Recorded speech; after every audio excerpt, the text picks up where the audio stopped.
ভাঙিবলৈ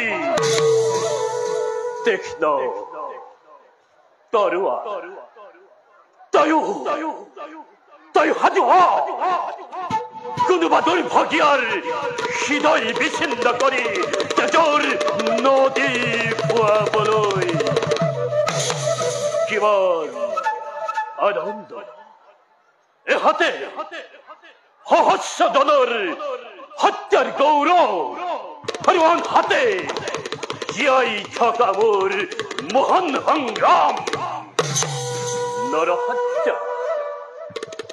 নৰহত্যা সংগ্ৰাম মোৰ জীৱনৰ পণ আজি দেখোন এই পথেৰে কোনো অহা নাই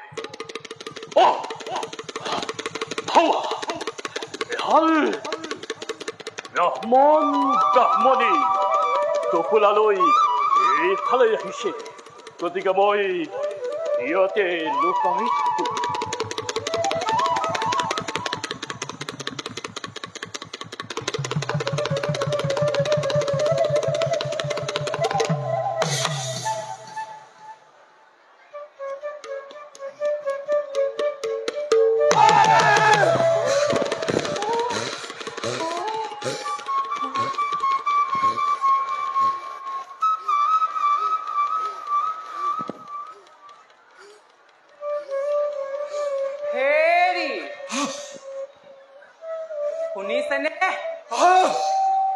ইমান ডাঙৰ যজ্ঞ মই কিন্তু কাহানিও দেখা নাই দেই সেই যজ্ঞৰ ঘোঁৰাটো দেখিছেনে ইমান সুন্দৰ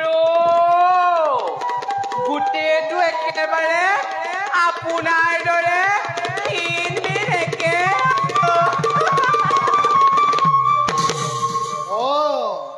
তই তাৰ মানে মোক ঘোঁৰা বুলি ভাব ক্ষীণ মিন বুলি উপহাস নকৰিবি ময়ো কম বস্তু নহয় বুজিছ একে পাঁচৰে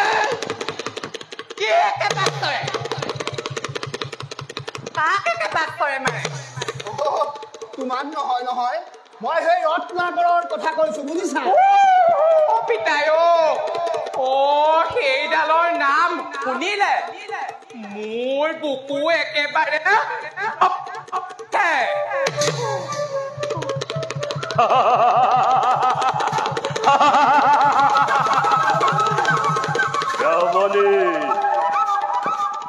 এই তৰোৱালটোৰ পেটত সোমাব ব্ৰাহ্মণ এই লাঠিৰে তোৰ মুণ্ড ভাগিব আৰু তাৰ পাছত তহঁতৰ তেজ মাংস কুকুৰ শিয়ালে ভক্ষণ কৰিব আৰু এই বস্তুবিলাক মোৰ হ'ব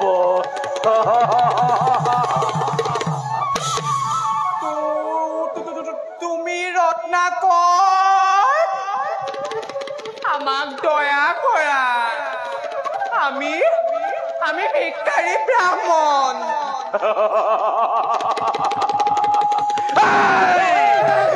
দয়াহীন ক্ষমাহীন মই দস্যু ৰত্নাকৰ সাজু হ মৃত্যুৰ বাবে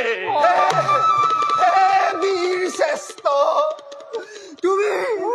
তুমি আমাৰ সকলোবোৰ লৈ লোৱা মাত্ৰ ল'ৰা ছোৱালীকেইটাৰ মুখলৈ চাই আমাক প্ৰাণ দান দিয়া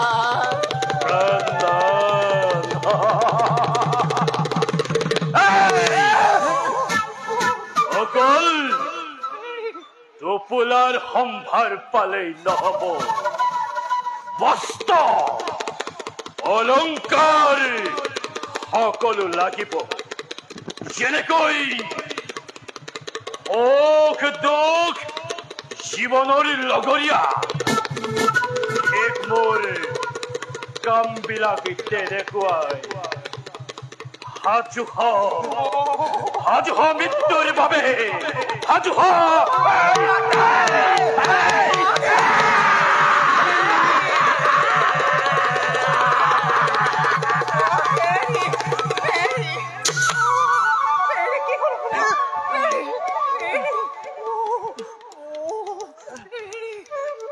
ব্রাহ্মণী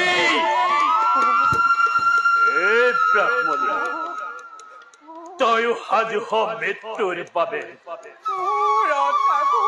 তয়ো সাজু হ মৃত্যুর বাবে তয়ো সাজু হ মৃত্যুর বাবে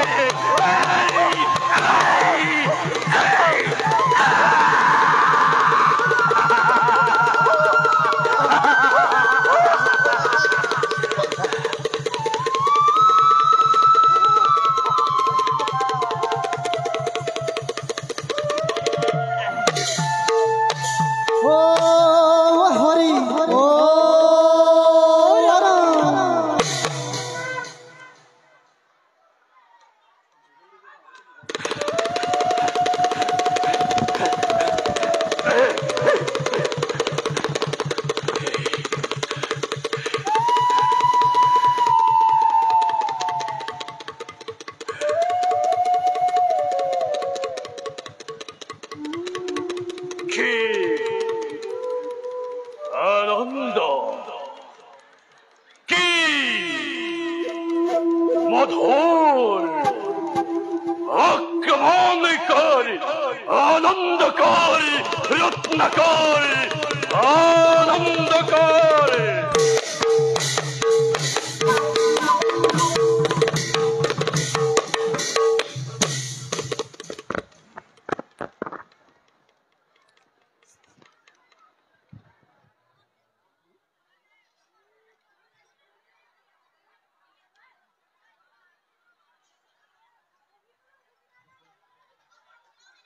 ৰত্নাকৰৰ প্ৰস্থান সভাত প্ৰভাৰ প্ৰৱেশ হৰি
ত্যাগ কৰি সুকোমল শয্যা, ত্যাগ কৰি প্ৰভাৰ সস্নেহ আলিংগন। প্ৰতিদিনে মোৰ স্বামী গুচি যায় কাহিলে পুৱাতে। নোৱাৰো বুজিব কিহৰ বাবেনো তেওঁৰ ইমানেই ব্যস্ততা, কেৱল এজন আমাৰ সন্ন বস্তুৰ বাবে। সেইদৰে প্ৰতিদিনে এৰি থৈ দীৰ্ঘ চিহ্ন প্ৰশ্ন হৈ প্ৰভাৰ ওচৰত। দিনটোৰ ব্যস্ততাৰ অন্তত যেতিয়া উভতিহে স্বামী মোৰ কাষলৈ, দেখিলে তেওঁৰ দুই চকু অজানা গোখাত কঁপি উঠে মোৰ হৃদয়। কেতিয়াবা দেখো তেওঁৰ সজল নয়ন, দুই কম্পিত উঠে যেন কিবা কব খোজে মোক।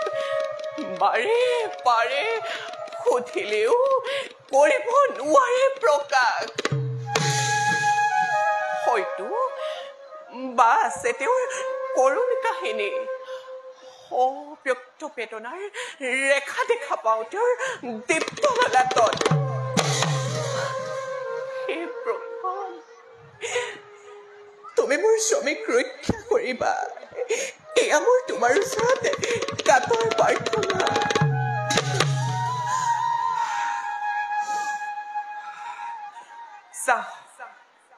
পুৱাৰ স্নান কাৰ্য কৰি সমাপন, নৈমিত্তিক কাৰ্যত হওঁ অগ্ৰসৰ।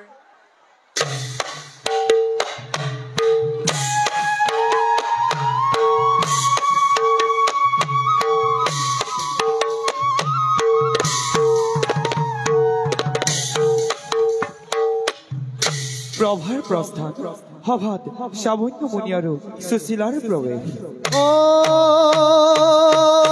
হৰি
কল্যাণ হওক। বোৱাৰী, পিতা, পুত্ৰ, ৰত্নাকৰক নেদেখিলো। পিতা, বোৱাৰী, আপোনাৰ পুত্ৰ কুটিৰত নাথাকে। পুৱা যায়, ৰাতি আহি এনেকৈ পীড়িত ৰজনী কৰিছে পাৰ। বোৱাৰী, ৰজনী আন্ধাৰত দেখা পাওঁ কেৱল ৰক্ত সদৃশ উত্তপ্ত নয়ন। যদিওবা হৃদয়ৰ অকৃত্ৰিম স্নেহে সাপৰি ৰখাত কৰা নাই কোনো ধৰণৰ ক্ষতি, তথাপিতো দেখা পাওঁ দীপ্ত ললাটত অব্যক্ত বেদনাৰ চঞ্চল ৰেখা। সেইকাৰণেই তাৰ বৃদ্ধ পিতৃ মাতৃক দেখা কৰিবলৈ সময় নাতে। না, নিয়তিৰে আশ্চৰ্য পিঠন ৰত্নাকৰ আমাৰ একোটি সন্তান বৃদ্ধ পিতৃ মাতৃৰ ওচৰলৈ আহিবলৈ তাৰ আখৰি নাই। পিতা আৰু তেনেদৰে দুখাৰোপ নকৰিবা নিজ পুত্ৰ মোৰ স্বামী দেৱতা। নোৱাৰো বুজিব তেওঁৰ সেই অন্তহীন ব্যস্ততাৰ কথা। যিমানেই জানিবলৈ চেষ্টা কৰো, দেখিলেই তেওঁৰ ভীষণ নীৰৱতা হৃদয়ে মোৰ কৰে হাহাকাৰ। আই, মনে মোৰ হয় অনুমান আমাৰ অন্ন আৰু বস্ত্ৰৰ বাবেই তেখেতৰ অলেখ ব্যস্ততা। কি কলা বোৱাৰী? অন্ন বস্ত্ৰ যোগানৰ বাবে তাৰ আহৰি নাই? বোৱাৰী, ৰত্নাকৰক কবা আশ্ৰমৰ বাকলি বখন আৰু বনৰ ফল মূলেই হ'ল আমাৰ অন্ন আৰু বস্ত্ৰ। তোমাৰ কথা বুজিব পাৰিছো। অন্ন বস্ত্ৰৰ বাবে বাছাৰ বৰ কষ্ট হৈছে। পিতা, বোৱাৰী, কেতিয়াবা দেখো স্বামী ৰক্তহীন চক্ষু। দেখো দেখো তেওঁৰ ভিতৰত থকা এক ভয়ংকৰ স্বৰূপ। যিমানেই জানিবলৈ চেষ্টা কৰো, দেখুৱাই নানা অজুহাত হাত ধৰি যাব বিচাৰে মোৰ প্ৰশ্নৰ পৰা। দিনটোৰ পৰিশ্ৰমৰ অন্তত উভতি অহা স্বামীৰ সেই শুষ্ক মুখ দেখিলে হৃদয়ে মোৰ কৰে হাহাকাৰ। তেতিয়া তেওঁক সেৱা সৎকাৰ কৰি জিৰণি ল'বলৈ কওঁ। কিন্তু প্ৰভাতীৰ প্ৰথম পোহৰতে যেতিয়া স্বামী সেৱাৰ বাবে তেখেতক কাষত বিচাৰো, দেখো কেৱল শূন্যতা। এৰি থৈ ভক্তি স্নেহ গুচি যায় অকলশৰে মোৰ। নাজানো আৰু কিমান দিন স্বামী গোপনীয়তাৰ পৰা অখ্যাতে থাকিব লাগিব। বোৱাৰী, পিতা, পুত্ৰৰ মুখ আৰু অৱয়ব চাই যি কব লগা আছে মই কম। শ্ৰী হৰি এটাৰ কল্যাণ কৰক। এতিয়া বলা, মোৰ হৰি উপাসনাৰ সময় হ'ল। বলক পিতা।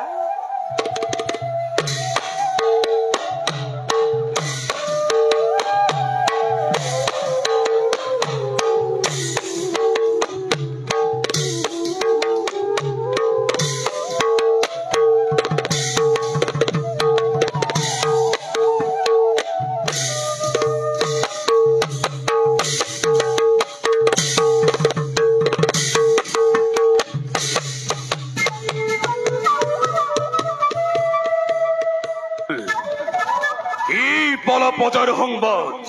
পদাৰ সংবাদ আৰু কি হব দাদা? ৰাজ্যৰ সকলো পদাই এতিয়াও তোমাৰ গুণ গৰিমাকে কৰিছে কীৰ্তন। সত্যবতী মহাহুকে বাস কৰিছে পজাই। নাই কোনো অভাৱ অনাটন, সকলোৰে মুখত কেৱল আপোনাৰ গুণানুকীৰ্তন। শুনি সুখী হলো তোমালোকৰ কথা। এতিয়াই স্বৰ্গ জয় হেতু যুদ্ধ যাত্ৰা কৰা হোক। কৰা হবে জয়ধ্বনি মেদিনী কপাই। জয় দৈত্যৰাজ নমসিৰ, জয় জয় দৈত্যৰাজ নমসিৰ, জয় জয় মহামহাবীৰ গণৰ, জয় জয় জয়।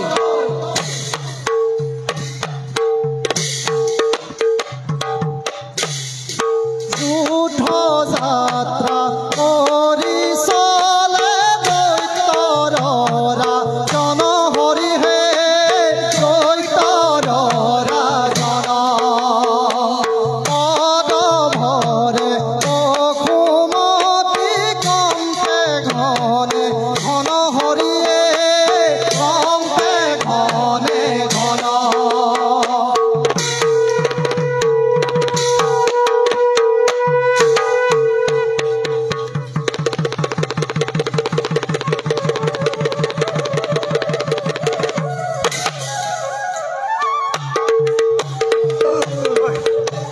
সাবধান, সাবধান দেবেন্দ্র। স্বর্গ ভোগ রাখা পরিহাস কর। ধরিল এই বজ্রহুল, পারো যদি আত্মরক্ষা কর। অধম দৈত্য সুরের দলে অমরাবতী আক্রমণ করার প্রতিশোধ পাবি আজি হতে হতে। মাত্র সাবধানে যুদ্ধ কর। বেশ কেন্দ্রে হয়ে হোক, আক্রমণ করা দেবগণ। আক্রমণ করা।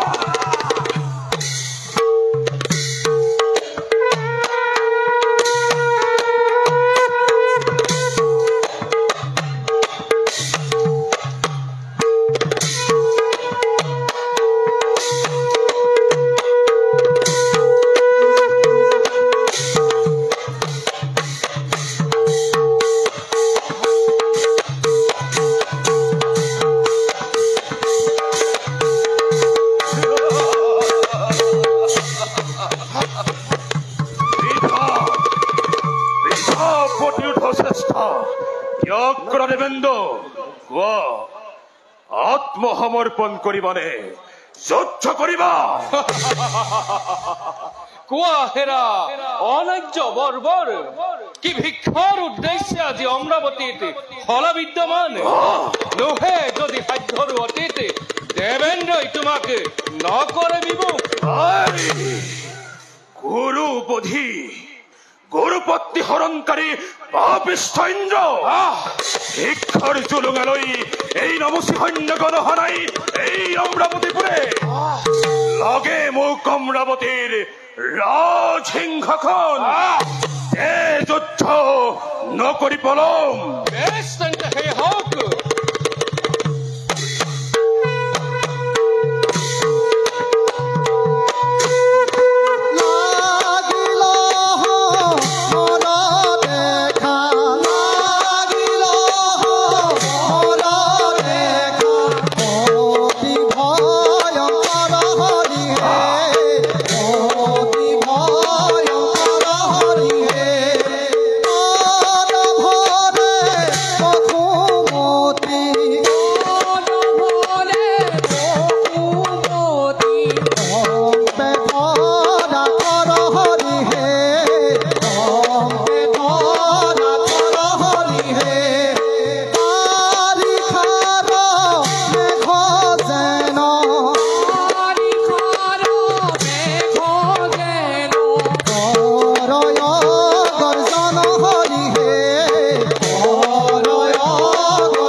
সকল ধরে হনে তোর নয় বয়সময় ধরনের বকর আজ এই নর হত্যাকারী রত্নাকর সে হব পত্নের কাঠর দেখিব পত্নী তেজের আবিত্য মোর তীক্ষ্ণ তরোয়ালারু মোদি গাও পত্নী না জানে মোর ভয়ঙ্কর রহস্যর কথা পিতা মাতাই না জানে দস্যু রত্নাকর